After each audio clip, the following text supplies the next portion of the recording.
নমস্কার বন্ধুরা, আমি ঝুমাস ক্রিয়েশনে তোমাদের স্বাগত। আজ আমি তোমাদের সাথে শেয়ার করব এপার বাংলা ওপার বাংলা দুই বাংলারই জনপ্রিয় একটা রেসিপি, আলু বেগুন দিয়ে ইলিশ মাছের ঝোল। এই ইলিশ মাছের ঝোল করতে আমি প্রথমে কড়াইতে সর্ষের তেল দিলাম। সর্ষের তেলটা গরম হলে আমি এতে মাছগুলো ছেড়ে দেব। এই মাছগুলো খুব বেশি কড়া করে ভাজার দরকার নেই। যদিও এখানে মাছগুলো লাল দেখাচ্ছে, তোমাদের বলি আমি যে কোনো মাছ ভাজার সময় নুন হলুদের সঙ্গে সঙ্গে একটু লঙ্কার গুঁড়ো দিয়ে দিই, তাই জন্য এখানে এত লাল দেখাচ্ছে। মাছগুলো ভাজা হয়ে গেছে, এবার আমি এগুলো তুলে রাখলাম।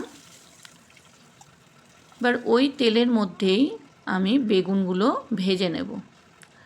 বেগুনগুলো খুব বেশি মোটা কাটিনি, একটু পাতলা করেই কেটেছি। বেগুনগুলো ভালো করে ভেজে তুলে নেব।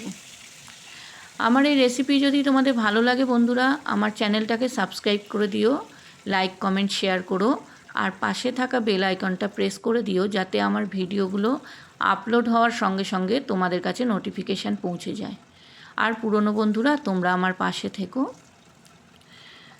আমাদের বাড়ির সবাই এই আলু বেগুন দিয়ে ইলিশ মাছের ঝোল খেতে খুব ভালোবাসে, তাই আমাদের বাড়িতে সর্ষে পাতুরির থেকে এই ঝোলটা বেশি হয়।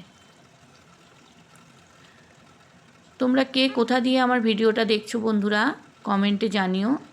আর রেসিপিটা কেমন লাগলো সেটাও কিন্তু কমেন্টে জানিও। বেগুনগুলো এবার আমি তুলে রাখবো। এবার ওই তেলের মধ্যেই অল্প একটু কালো জিরে সম্বার দিয়ে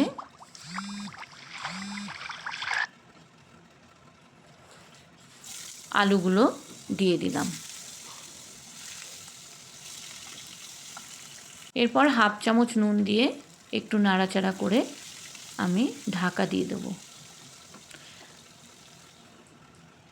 আর একটা জিনিস দিতে ভুলে গেছিলাম, 4টে কাঁচা লঙ্কা চিড়ে দিলাম, দিয়ে আবার ঢাকা দিয়ে দিলাম।